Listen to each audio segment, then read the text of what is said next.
I hate you. All right, ready? Yeah.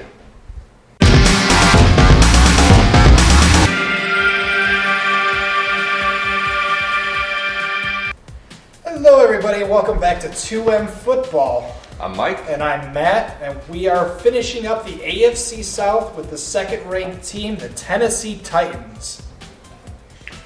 As Matt mentioned, the Titans finished second in the AFC South last season with a 9-7 record. They had a good season. They won 4 out of their last 5 games, but still missed out on the playoffs because of losing a tiebreaker to the Texans. Things could have turned out a lot different for them, though, if they hadn't been dealt a major blow by Marcus Mariota's fractured fibula in the Week 16 game.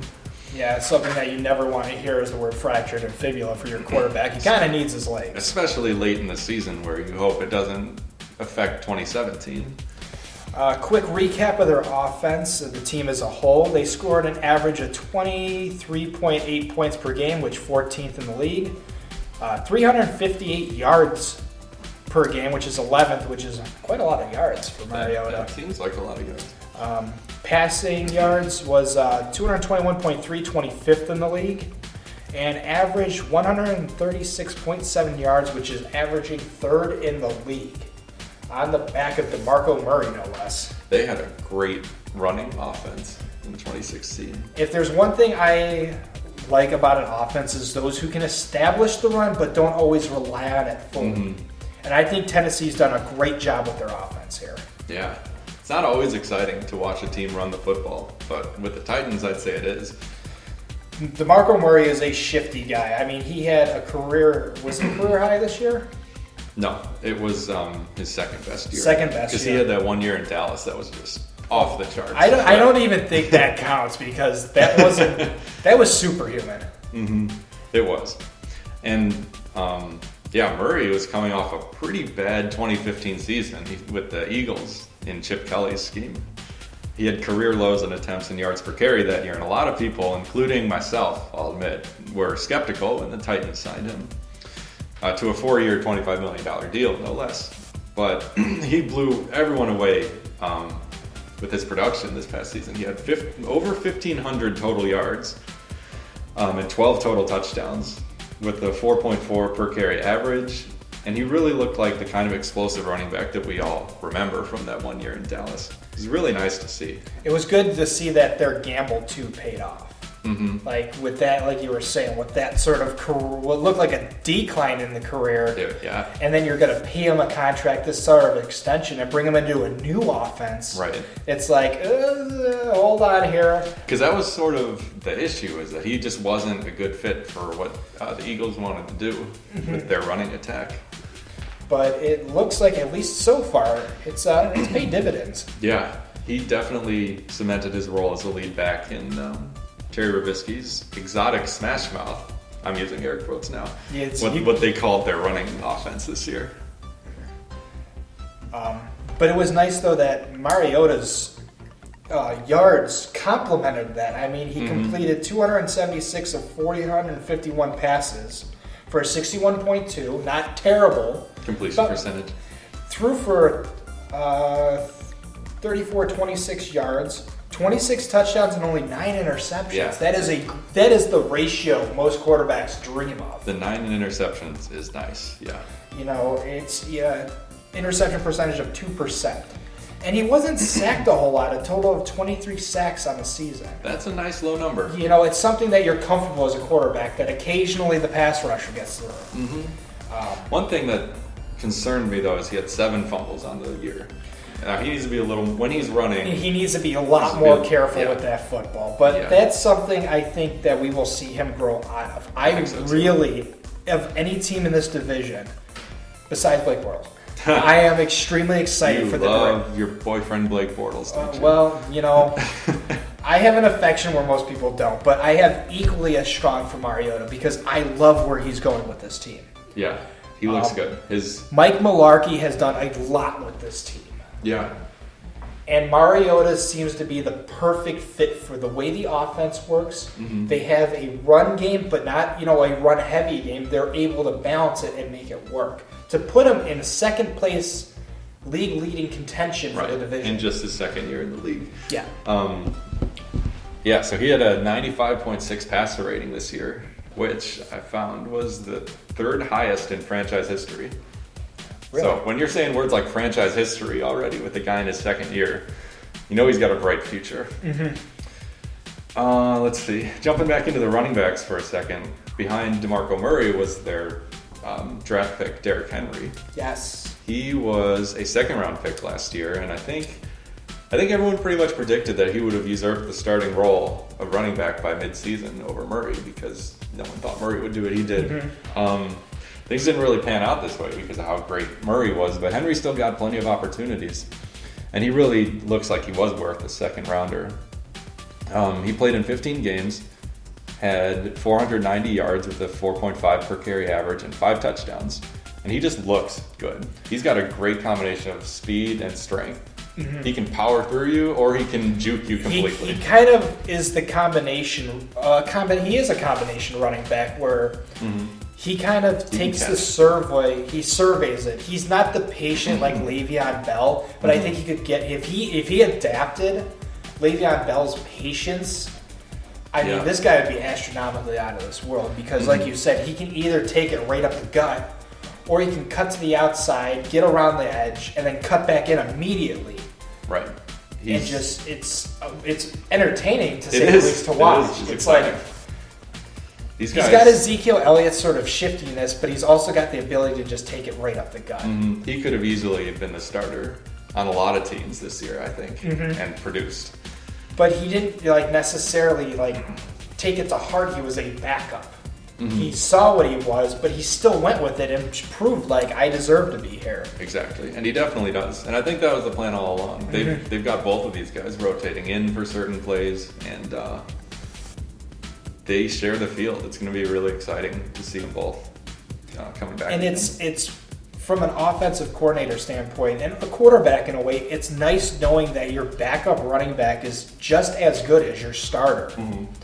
Because now if DeMarco Murray, were to get hurt, right, which has been another issue in his history. You're not panicking all of a sudden, going, "Well, is this guy going to do it? Do we lose a running game completely?" It's no, you have somebody. You keep running the same offense. Exactly. You don't have to adapt your playbook to fit a running back that's not quite certain what it's doing. Yeah.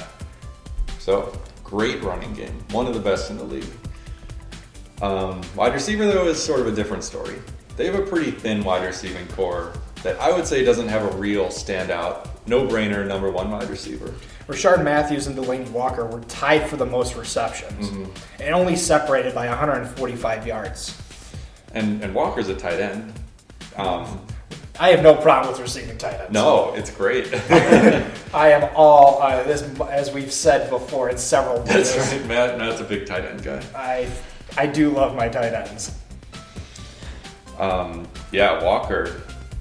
Well, we'll get into Walker later. But Rashard Matthews spent his first 4 years in Miami. Was good, but not great there. And he would have spurts, a couple of games in a row where he'd do really well, but overall just not what you'd call a dominant player. But in his fifth season here in Tennessee, he set career highs in receptions with 65 yards with 945 and touchdowns, where he had 9 touchdowns. Averaging 14.5 yards per reception. Yeah, he's right about where you want them. A big play guy, yeah. And now he's signed through 2019, so he has a couple more years at least. And I think he's only going to get better. I mean, I think he's definitely becoming Mariota's go-to wide receiver. It does seem that way, yeah. Which I'm okay with. I'd say he's not exactly your prototypical number one receiver. No. And this is definitely an area that needs addressing by the team, but Matthews definitely proved that he can make big plays and that he has the talent. And I think, a couple other areas with the receiving core. Kendall Wright had a bad year. He's had a couple of bad years in a row, and I don't know. Yeah. I fully don't know what's going on there because he was a name that you'd hear all the time. He's been with the team for a while. He was drafted in 2012, and last year the team picked up his fifth-year option after the 2015 season. but he didn't do much to really make a case for himself to be worth re-signing. 29 receptions for 416 yards. It's 3 touchdowns. It's average. It's strange, yeah, because in his second year, he had 94 catches, over 1,000 yards. And I don't know if it's because it's the addition of, with Matthews, Walker stepping up big, and then DeMarco Murray also being a big guy in the catch game. That's right. Yeah, he catches a lot of balls. DeMarco Murray alone caught 53 passes for 377 yards on top of everything, and it's... One issue that Wright has faced in the last few years has been injuries. He's missed 13 games over the past 3 years. That's an average of 4 per season, and while that obviously takes away from the stats he can put up, it takes away trust with his quarterback because he gets familiar with other guys. And a good example of that is Sharpe. He was a 5th-round draft pick this year, and he's just a guy everyone was pretty excited about in Tennessee. And he showed some talent, especially at the beginning of the season. Sharpe had 7 catches for 76 yards in week 1. That would end up both being season highs for a game, though. So he didn't do that much this season, but he was on the field more than Wright. Sharpe became the number 2, and Wright got pushed down to 3 on the depth chart. Yeah, Sharpe had 41 for 522, 2 touchdowns, averaging 12.7, so that medium range player. Right. I definitely like the idea of him being their number 2, lining up from Rashard Matthews. Yeah. Until I'm proven differently, Kendall Wright needs to just stay healthy. Yeah. I'd say with his first few years in the league, Wright proved that he can play, but I think his time in Tennessee might be over. I think it's possible too. It wouldn't come across as a surprise. I wouldn't shed tears. I wouldn't throw a fit if they traded him. I kind of understand that. The argument for him staying is that it's a really thin position for them. The only guy behind Wright that, I don't want to say that some people don't matter, but the only here we go again. This is Jacksonville all over again. Is Harry Douglas. He's the number 4 receiver. He's just a depth signing. He's not someone you want to have. 15 catches for 210 yards, no touchdowns. Yeah. He's not a starter. I mean, the only reason I could see him step it up is if they got rid of Wright, then that puts him in a position where he has to start proving himself. Well, if they get rid of Wright, they need to draft somebody or sign somebody. They can't. They could move their number, 3 player up that apparently some people think just does nothing but, catch kicks. Oh yeah. All right, you want to talk about Mark Mariani? We can talk about Mark Mariani. Okay. He's not a receiver. He's a kick returner. All he does is return kicks. And he's not that good at it for a guy who's a kick return specialist. I'm using air quotes again. 29 returns for an average return yard of 8.1. But let's look at the defenses that they were up. Special teams this year around the league, though, it's been garbage. Let's be completely honest. I mean, look at how many... Did he fumble? I don't know. Did he score? He definitely didn't score. Well, okay. Scoring on any kick or punt return is always, I think, a great feat because I don't even know how you coordinate a special teams play because it just looks like a mess on the field. It's like when NASCAR drivers weave through a car wreck and you're like, how did they make it through that untouched? That's what I think of. That's a pretty good analogy, actually. Like, that's what I think of, kick returners or punt returners because you look at the formations on the field and it's just a mess, and yet somehow they squeeze through all that. And they're on the other end. And really, let's be honest, most kickers can't stop you at that point. No, most kickers won't do anything. If it's a one-on-one with a kicker against the they kind of just lay down in the fetal position. Yeah. And with special teams this year, it's just been how many good quote-unquote receivers that have taken kicks have fumbled them? I don't know the answer to that. I don't You're either. Saying he's good because he doesn't fumble? Well, that's a sign of ball security. Okay. Especially on those plays. Special teams plays just always look chaotic. And if you fumble on that, yes, you're not going to catch a pass because I wouldn't throw the ball to you. I think he has... no one's throwing the ball to him because he's not a receiver. I think he could be. Okay. Interesting. I mean, if for instance, they don't draft, then they have to move up. Yes? They have to adjust their line. Let's see. The Titans had the 29th best kick return average last year. Okay. 29 out of 32 teams. Would you say that's good or? Well, it's not 30 out of 32. Are you really trying to just crush my hope of Mariani? being a plausible. I didn't say starter. I'm not. I'm not saying replace Rashard Matthews with Mark Mariani. That'd be stupid. But he's on the chart. He's listed as a wide receiver on the depth chart. Well, okay.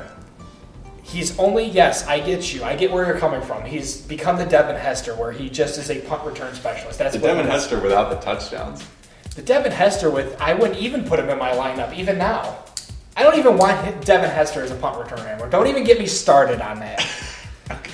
That's a whole different division. I'd rather have 35, however old Devin Hester is, than Mark Mariani. I hate you. Just get this out. I'm surprised it took 4 shows to get to this point.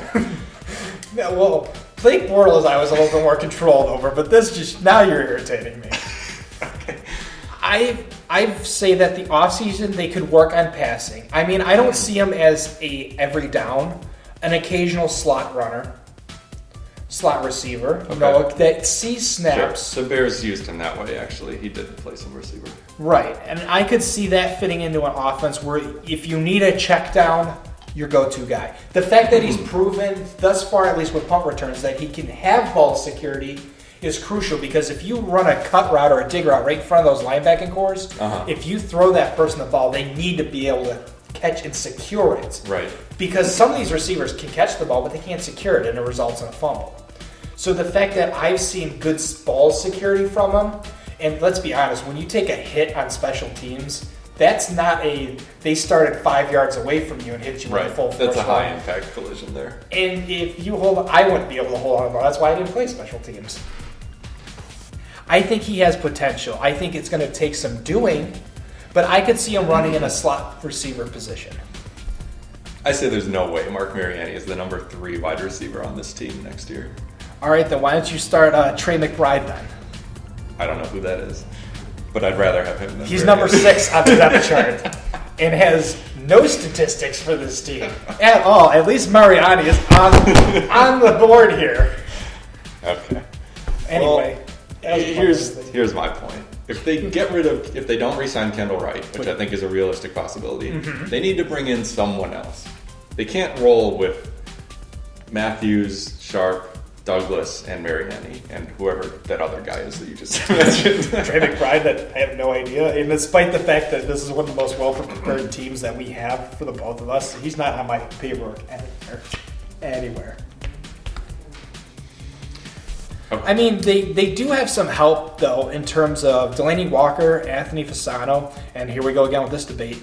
Supernaw has done stuff. Okay. Supernaw, he only caught 4 passes, but let's be realistic. Tight ends are meant to be check down options. They shouldn't be your second number 1 receiver unless your offense is set up that way. Delaney Walker's an exception. He's a beast. Yeah. Walker is so good. He's been more of a receiver than a tight end for a long time. I actually have a note on Walker. Oh. Let's see. So since 2013, he's been in the top 2 or 3 of the Titans pass catchers as far as receptions. Like he said earlier, he tied for most catches on the team again this year with 65, 800 yards, which was second on the team, and 7 touchdowns, which was also second to Matthews on the team. So he's the number 2 pass catcher, and he poses a big threat in the middle of the field. He's a big guy, and he opens up things for the whole offense. Definitely. He's 32 years old. That surprised me to learn. Just because he's still so... He doesn't play like it. Quick, and Anyway, he's 32, but still has 2 years on his current deal. Not really showing any signs of slowing down, so he'll be a staple of their offense again. I think so. I definitely agree. Walker is just fantastic. And like you said, it adds another dimension to their offense for especially checkdowns, middle of the field. And not only checkdowns, he's a deep Gronk-esque in the fact that he goes out on and he's not injured. Yeah, right. Oh, did I just pull a shot at the Patriots? I wouldn't do that. Before we talk about go ahead. No. So before we talk about Supernaw, let's talk about the actual number 2 tight end on the team, Anthony Fasano. He's a free agent though, so maybe your boy Supernaw can get into the starting lineup. But Fasano, I think, has been early in his career. I feel like he was a pass catching tight end. Well, he didn't do too bad this year. I mean, he caught 8 for 83, 2 touchdowns. So, against Supernaw, who only caught 4 for 62 and no touchdowns. But I think they're both more blockers, Fasano and Supernaw. Like, either of them is only on the field in 2 tight end sets. Mm-hmm. Which in this offense, with Delaney Walker, I mean, with this offense, the 1 tight end set works best. Mm-hmm. You have the threats in the backfield. You have Rashard Matthews. You put Matthews and Walker on the field. It's like you're almost running a 2 wide receiver set with the way Delaney Walker can be. Yeah, exactly. And then you add DeMarco Murray in the backfield, who doesn't have to take the snap. He can run out wide. Yep. So with this, the 1 tight end set, yes, I agree. And I think that's why Fasano and Supernaw don't see that action. Like you said, they're mainly into block. I wouldn't be surprised to see Fasano not get re-signed because they have younger players in Supernaw and also Jason Morrow, who spent some years on the Jets. He's more of a pass-catching tight end, though. I think he should have stayed. The Jets need a tight end. They do. So I don't get that trade. But we'll get to that soon. Yeah, so they're great at tight end with Walker. I expect maybe to see Fasano and Supernaw be a little bit more active in the coming years. So you think they will sign Fasano? I think they're good either way, to be completely honest. Yeah, they have depth at tight end. Yeah, I mean, Supernaw would be a great step up. It means he would see more action. Not to mention that fantastic name. Supernaw? Come on, it's a good one. I just want him on my roster for that. I think I'm going to draft him in fantasy just so I can say I have Supernaw. Okay, good. So you'll have Supernaw and Blake Bortles. That's a great foundation for your fantasy team. Breaking news, 2M becomes single M. All right, should we talk defense for a minute? Sure. Let's flip to that side of the ball. Yeah, so the Titans had the NFL's second best run defense in 2016. But they allowed 4 yards per carry, which was tied for 12th. This was the strength of the unit, though, because the secondary was 3rd worst in the league, giving up 269 yards per game, go forward. Which is kind of surprising because, I like this secondary. Jason McCourty, I think, is a great cornerback. I think McCourty's good, too. Rashad Johnson's not a bad safety. Mm-hmm. Bryce McCain has been sort of surprisingly good to me because he was on Pittsburgh for a while and he seemed really bad there. But let's see. They give up a lot of big plays. That's a problem. They had 12 plays given up that went for 40-plus yards, which was 5th most in the league. And they give up 56 plays of 20 or more yards. This is the secondary only. Right. And that was 7th worst in the league. So that's a bit concerning. Tackling. Yeah. They need to learn to secure their tackles. Luckily, week 8 versus Jacksonville, there was only what I saw was 5 missed tackles, but they went for huge gains. Those 5 tackles went for at least 10, 15 yards. Wow. Yeah, that's costly. And you can't have that. Granted, they're not struggling offensively, but you don't need to put your offense in a catch-up position. Right. Because it just doesn't, and it makes you look bad. And a run-first offense like this plays better when it has the lead or a tied game. Because you can milk the clock. Right. You don't have to worry about making up ground. So the strong run defense doesn't surprise me too much because they've got Jarrell Casey anchoring the D-line. At defensive tackle, he had 44 tackles and 5 sacks, which is pretty active for a defensive tackle. Let's see. They got Brian Arakpo at outside linebacker. He spent the start of his career with the Redskins and was really productive there. He's 30 years old now, but still led the team with 10.5 sacks this year, which is pretty impressive. Inside linebacker, so they run a 3-4, obviously. Inside, they've got Wesley Woodyard, Avery Williamson, who had 104 tackles to lead the team. It's a solid run-stopping core. Yeah, they're second, and this goes for a lot of teams in the league this year. Secondary needs help. Yeah. Secondaries all over the league are just struggling with tackles and securing, and they're getting beat. But I think part of it is these receivers seem to be getting bigger every year too. Bigger, faster. More rules in their favor. It's just defensive. But yeah, the secondary really struggled especially before they cut Parrish Cox. He was in the lineup for about 3/4 of the season until they finally cut him on November 28th, which leaves about a quarter of the season left. But they've got, like you mentioned, Jason McCourty and Bryce McCain are the starters at corner. McCain, I would say he's their best cover corner. He had 10 pass deflections and 2 interceptions, but he did give up 6 touchdowns in man coverage, which is kind of a lot. McCourty, 69 tackles. Seems like a lot to me for a corner that he gets involved. 12 pass deflections and also 2 interceptions. I like it. Yeah, I like it too. They have great potential. They obviously have problems in the secondary to fix, but honestly, at this point, who doesn't? Yeah. And at safety, I believe you have something to say about Rashad Johnson. Rashad Johnson is up for free agency and my highlighted player. All right. I'm down. What do you got? Rashad Johnson averaged now through the 4 games I witnessed. He had no penalties, which is great. That's awesome. I hate seeing penalties on defensive players, partially because I played defense, but also partially because it is a bad position to put your team in general, especially on DPI, which is a spot foul that can critically swing a game. Yeah.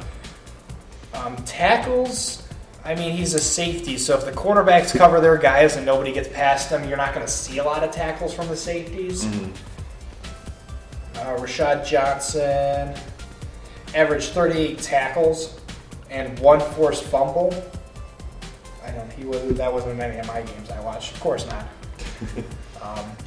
He did have, in each game, he averaged 1 or 2 what I called saves, which were the quarterback missed their guy, and basically he has the chance to save from a score or a very deep play. And he made key saves. So he's not entirely useless per se, but safeties, it's hard to gauge because usually they're way in the back, especially if they're playing a deep cover. Right. And they don't see a lot if the corners do their job.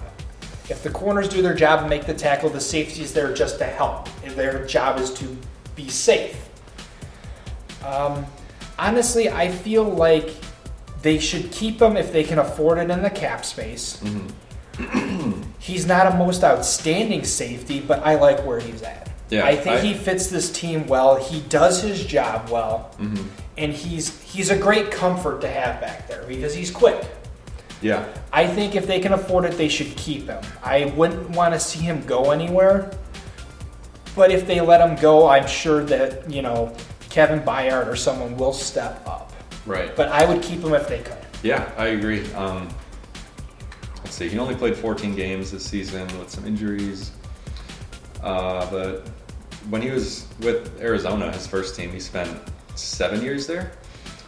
He had some exciting plays. Like he had 5 interceptions 2015, 4 interceptions the year before.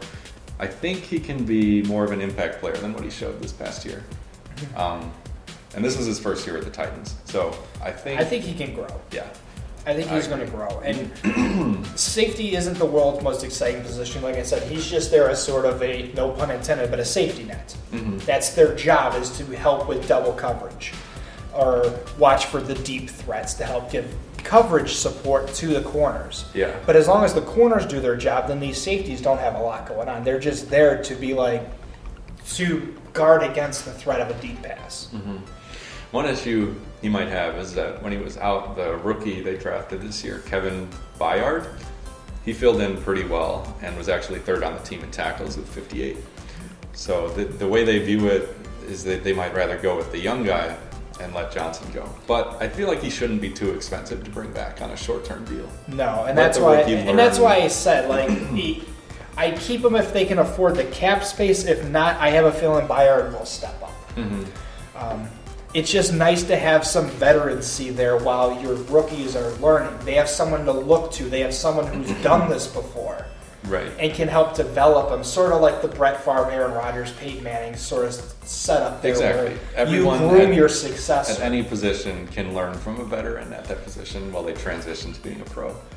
And I think it's something that's almost required.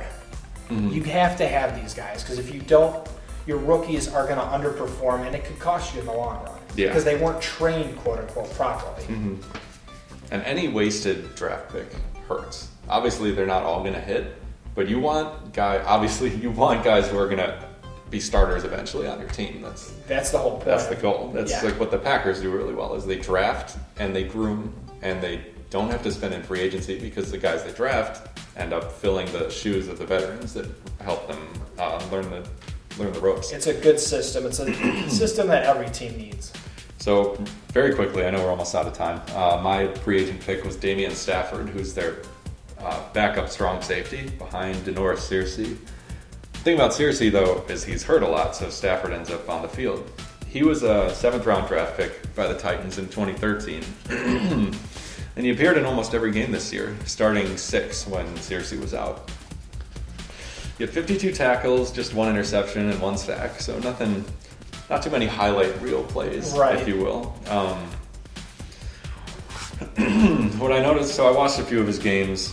What I noticed is they have him play a lot of center field. So they have Johnson or that rookie, Bayard, more in almost the linebacker role, like we were talking about with... almost like a nickel set formation.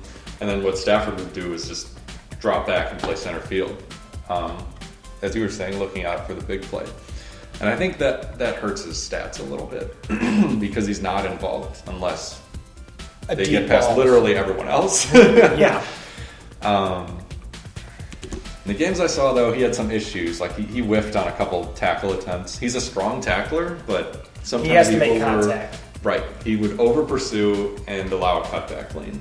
So he's a young guy. They might still be able to work on stuff like that with him. In particular, when they were playing against the Texans, he was covering Fedorowicz, their tight end, and he gave up at least 1 touchdown on him. One I couldn't really tell whose fault it was because the cornerback was expecting help, but Stafford had bid on a play action, so he wasn't there. And the corner, you know how the cornerback always looks around. Like, hey, where were you on that play? But that was Parrish Cox, who we mentioned was terrible, so it's probably his fault. But we'll blame him. Is that what we're saying? We'll blame him. He's not on the team. It's fine. But Stafford definitely gave up 1 touchdown when he was in man coverage on Fedorowicz, where it was just a simple 5-yard out. But Stafford was a little slow in getting over there. From what I could see in that game, Osweiler was 3 for 4, 33 yards with the touchdown targeting Stafford. So my analysis is he's not very good in man coverage. He played center field pretty well when they had him do the deep zone, and he's pretty okay in run support. But he definitely shouldn't be thought of as a starter. I would say re-sign him on a short-term deal because with Searcy's injury proneness, you need somebody who has the experience in that formation. So I would say 1 year, 2-year deal. He will play. He'll get some playing time and see if he can figure out these issues he's having. Don't put him in man coverage or work on his man coverage skills. And he can be a decent contributor. Not a starter, not a highlight reel player, but a solid contributor on defense. So final thoughts of the Texans overall? Titans. That's what I said? That's what you said? My mistake. They're good. I thought they would win the division, which they easily could have if Mariota didn't get hurt. I agree. I see them as in great position to contend next year. Obviously a strong running game that'll continue. They need to shore up the secondary. And I say they need a wide receiver. Mark Mariani will not be a starting wide receiver for the Titans or any team. I concede and I do agree that wide receiver would be a huge help. All right, Mike 1, Matt 0. You need but I wouldn't be surprised to see him get wide receiver reps in the slot. Okay. I'm not saying your starting slot receiver should I wouldn't bet against him having at least 1 catch this year. I'll give you that. So we'll call it a draw. We'll call it a draw. All right. So thank you guys so much again for joining us. This banter is, I'm sure everybody enjoys because we enjoy ragging on each other. For sure. A ton.